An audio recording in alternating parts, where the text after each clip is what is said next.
Welcome back to the show. My name is James Rule XRP. You are tuned in to the James Rule Crypto Show in stereophonic sound.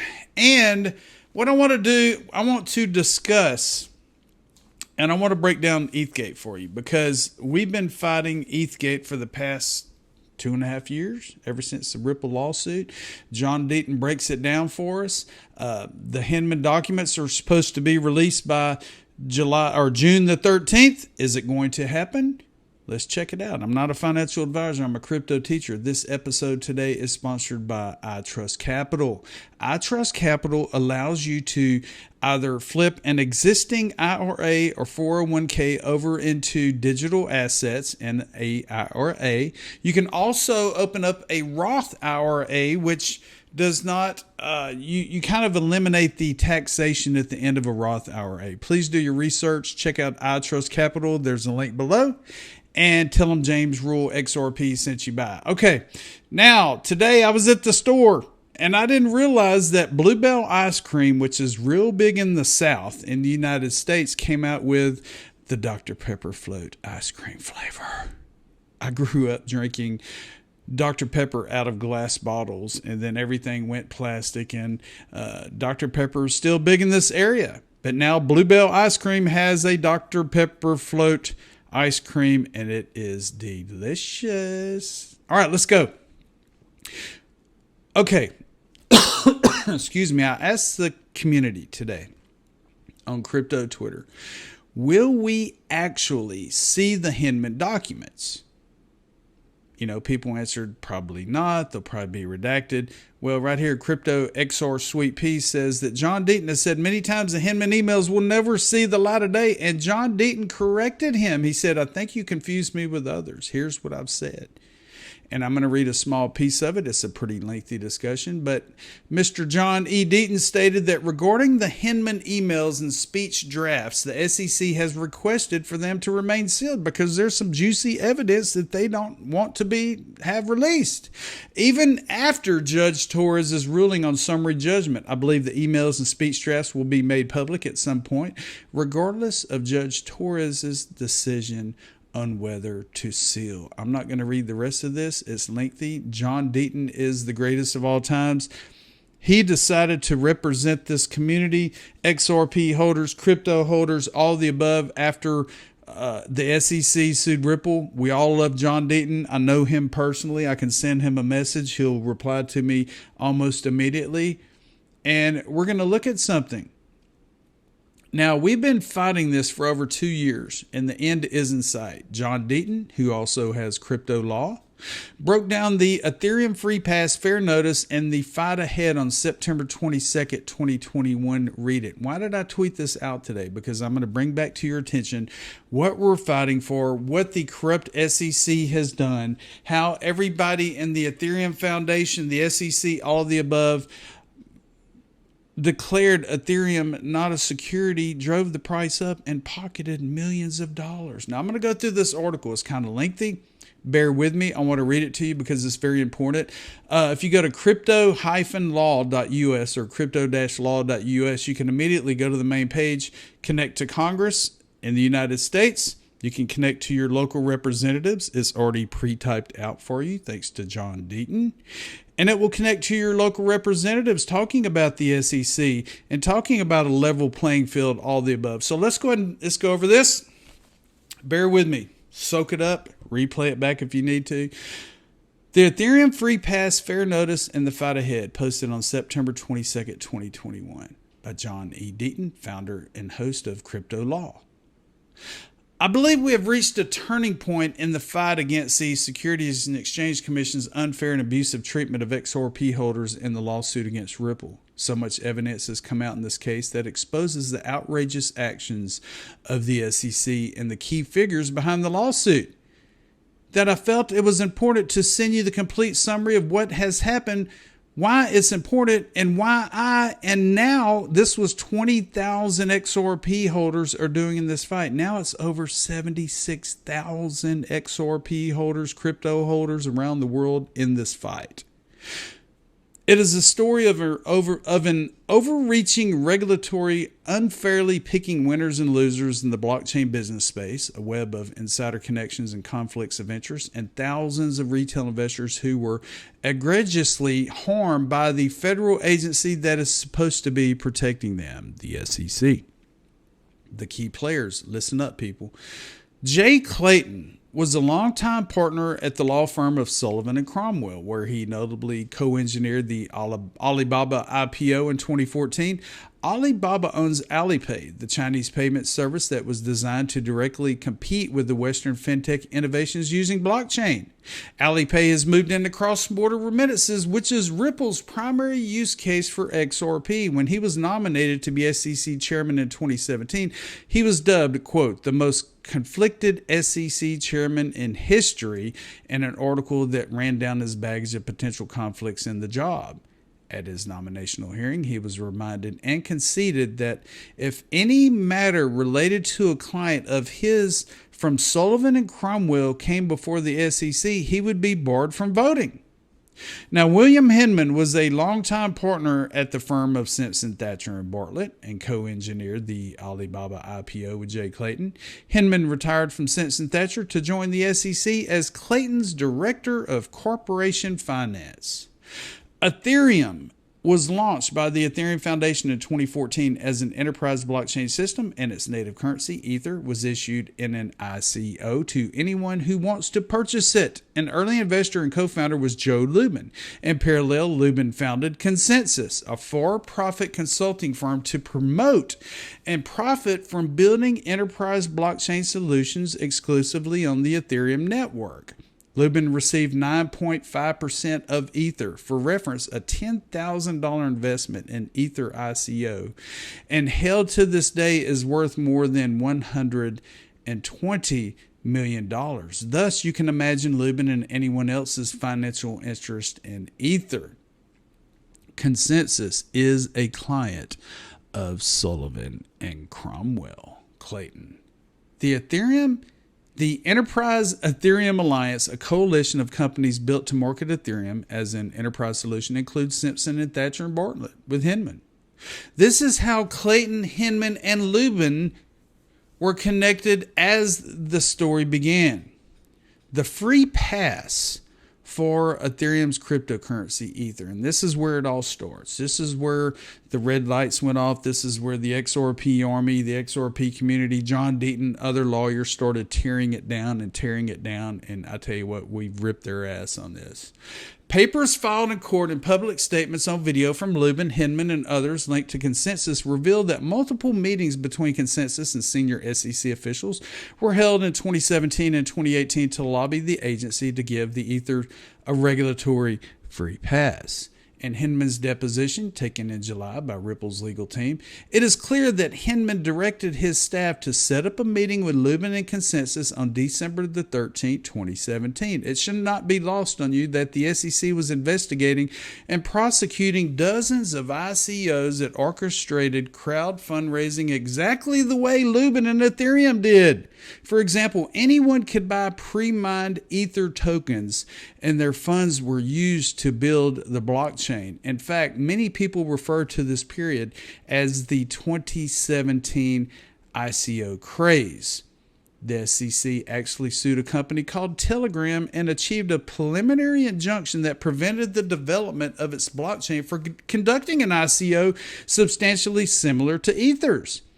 At the time of this December 13, 2017 meeting, Ripple was not under investigation, and XRP had been publicly sold and traded for over 4 years.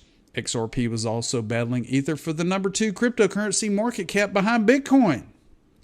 Now, bear with me. A key meeting was organized on March 28, 2018 by Andreessen Horowitz, where Ethereum investors presented a proposal for a regulatory free pass for Ether. I have reviewed that safe harbor proposal thoroughly, and the only digital asset it even mentions is Ether. Furthermore, key elements of the document were incorporated directly into Hinman's speech, saying that Ether is no longer a security. In essence, Hinman's speech was suggested by and partly written by some of Ethereum's top investors.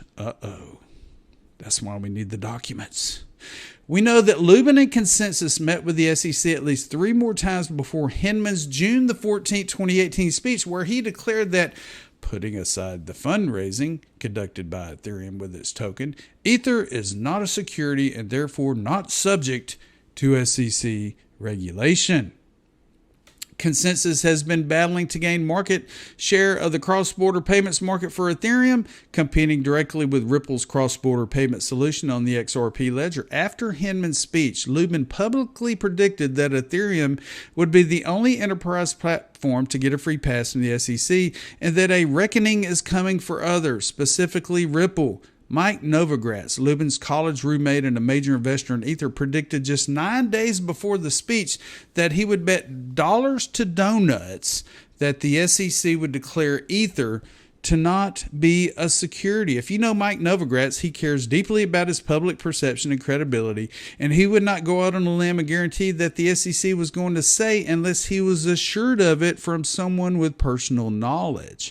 Novogratz, like Lubin, predicted that the SEC was going to select one token in its promoters to go after them to shut them down. As an example, shortly after Lubin and Novogratz's public predictions, we know that Ripple was notified of an informal investigation. Meanwhile, while Lubin and Consensus were holding meetings with the SEC, future SEC Chairman Gary Gensler told an MIT audience that he didn't see enough regulatory clarity in the market for digital assets, and said even Ripple needed clarity.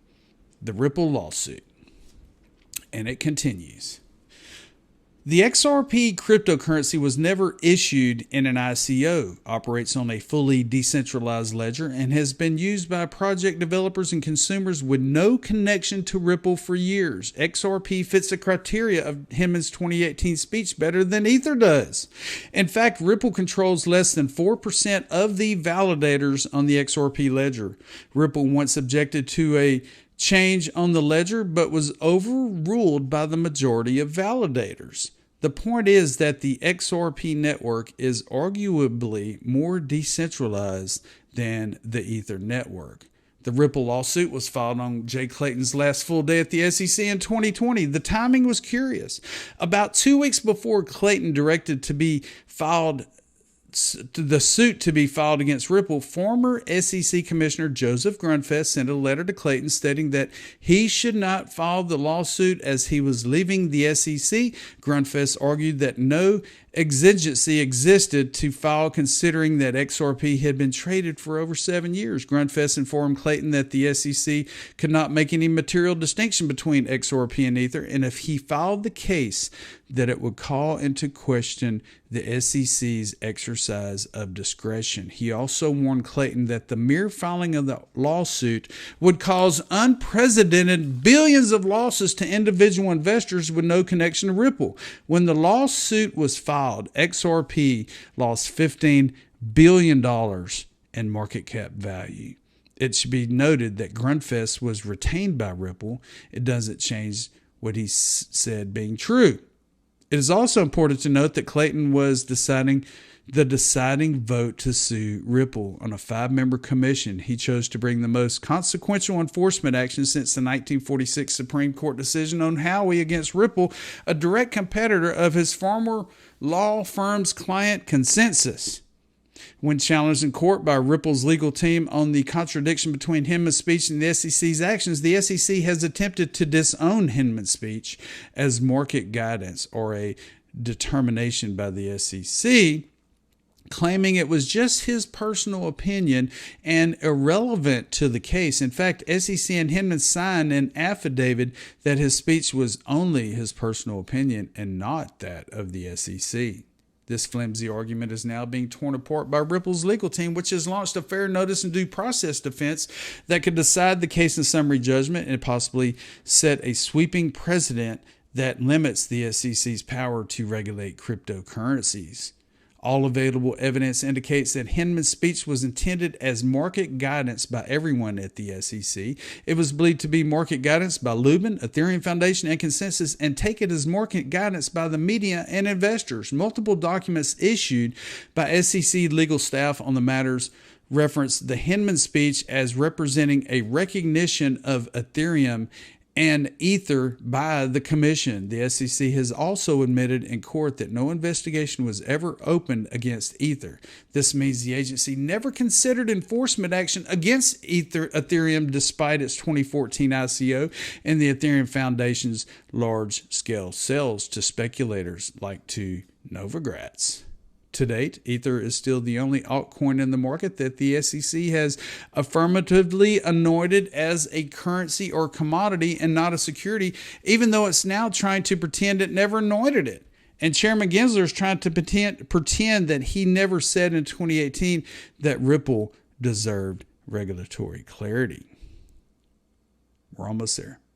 Why did Ethereum get a free pass and Ripple get sued? The fair notice defense in the Ripple case has led to this embarrassing question for the SEC. Here are some key observations. The SEC is taking a well-deserved battering in court since it filed the Ripple lawsuit, and it raises another question. Why file such a flawed case that could ultimately backfire so badly and set a sweeping precedent limiting the agency's power? Despite the SEC's fighting tooth and nail to stop it, Ripple was granted the right to depose Hinman, and now they're battling to get the SEC documents showing who drafted, edited, and saw the Hinman speech in advance. Those discovery documents revealed the speech was attached to 63 emails in the drafting phase, but the SEC refuses to disclose who was on them. Discovery also revealed that Hinman only provided a draft to Clayton and no other commissioner. This means Commissioner Hester Peirce, aka Crypto Mom, was not allowed to give input. The last official meeting between the SEC and Lubin Consensus was before the speech was on June the 8th, 2018. And thanks to the investigative work of the XRP Army on social media, John Deaton has obtained a copy of the March 2018 Andreessen Horowitz Investor Group memo to Hinman, advocating for a specific free pass for Ether. We have proof that Hinman used the investor's memo as the basis of his speech. The Ripple lawsuit, filed on Clayton's last day, has slowed Ripple's interbank payments business and given Consensus an opening to try to pull ahead. 2 months before the Ripple lawsuit was filed, Clayton's firm, Sullivan and Cromwell, assisted Consensus to acquire the Quorum interbank payments platform, and it has brought a lot of scrutiny to the web of personal financial interests tied between Clayton, Hinman, Lubin, and the Hinman speech. And here's what we've documented. Almost immediately after leaving the SEC, Clayton was hired by One River Digital Asset Management, a crypto hedge fund that quietly made a huge financial bet exclusively on Bitcoin and Ether starting shortly before the Ripple lawsuit was filed. What a coincidence. Less than a month after filing the Ripple lawsuit, SEC Enforcement Director Mark Berger left the agency to join Simpson, Thatcher, and Bartlett of the Enterprise Ethereum Alliance. What a coincidence. And from 2017 to 2020, the same years he served at the SEC, Hinman received over $15 million in payments from Simpson, Thatcher, and Bartlett. Immediately after leaving the SEC, Hinman returned to Simpson, Thatcher, and Bartlett. He also was named senior advisor to a new $2 billion crypto fund at Andreessen Horowitz. What a coincidence. Now, John Deaton's role and why he is doing this and why we love him and he continues to do what he's been doing. This is in his words. I'm not here to defend the company Ripple in any manner. Ripple's legal team is as impressive as it can be. Ripple has former SEC Chair Mary Jo White as counsel, along with former Director of Enforcement and former Director of Corporate Finance on its team. The truth is that all of these cryptos start out as a security in the first few years. Arguably, Bitcoin is the only crypto asset not to originate a security. But even Bitcoin was sometimes considered a security by the SEC in 2014 and 2015. John Deaton now represents over 76,000 XRP holders who were harmed by the SEC's lawsuit against Ripple. John got involved in this from the very beginning. The SEC filed the case on December 22nd, 2020.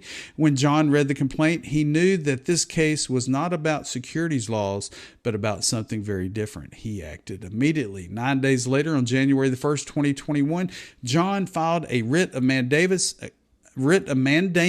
against the SEC in Rhode Island Federal Court, asking for the court to order the SEC to amend its complaint. Specifically, he wanted the SEC to exclude characterizing as unregistered securities the XRP held by my clients that were purchased in the secondary market from Coinbase and other exchanges and not from Ripple. Many of his clients have never heard of Ripple until the lawsuit. It is difficult to enter into a common enterprise and rely on the efforts of someone you've never heard of. The SEC objected to the writ of mandamus and stated that only the Southern District Court of New York, where Ripple lawsuit was filed, could hear any matter related to XRP. He immediately withdrew his writ and filed a motion to intervene as a defendant in the SEC case against Ripple. The motion has been fully briefed, and we're waiting for a decision. If the SEC had limited its claims against Ripple to early specific distributions of XRP, he never would have filed anything. But for the first time in history, in a non-ICO setting, the SEC is claiming that all XRP, even the XRP purchased by people in the secondary market with no connection to Ripple, are unregistered securities. The SEC is claiming this 8 years after it allowed XRP to be publicly traded and after it allowed Ripple to purchase a minority stake in MoneyGram, knowing XRP would be utilized. After approving that acquisition, the SEC is now claiming that the XRP distributed by Ripple to MoneyGram, that MoneyGram sold to Coinbase, that Coinbase sold to me or you, are all unregistered securities. It's freaking madness. As far as John's role or potential bias in this case, he is not being paid for his efforts, and he has used his own money to fund the intervention. He has no connection to Ripple or its attorneys. If he has a bias, it's free market, libertarian bias. Plus, if one looks at the stories he's read of people's life savings being wiped out because of the SEC's action, you will understand why he's doing what he's doing as well. If someone gets harmed because they made a bad decision investment, that's fine, but it shouldn't all be because the government officials are picking the winners and losers in an environment where there is no regulatory clarity at all. With all these facts as our greatest strength, along with our numbers, we will fight till the end. This was written on September 22nd, 2021. We're still fighting. We're getting to the end. Are we going to see the Hinman documents? Are they going to settle out of court? Are they going to settle behind doors? But, the biggest question I have is when Ripple wins this lawsuit, and they are we going to have regulatory clarity on XRP? Brad Garlinghouse has always stated he don't care how much it costs Ripple to get through this lawsuit. They're demanding that we get regulatory clarity on the currency, on the digital currency XRP. My name is James Rule XRP. You're watching the James Rule Crypto Show. I know it was a little bit lengthy, but I wanted to reiterate what's going on, what we've been fighting for the past 2.5 years. And it's all coming to an end because we kept fighting and we kept fighting. And we kept connecting to Congress and we kept getting our voices heard. We kept getting with our local representatives, and it's all coming to an end. And we're going to be okay. Why? Because my name is James Rule XRP, and guess what? I told you so.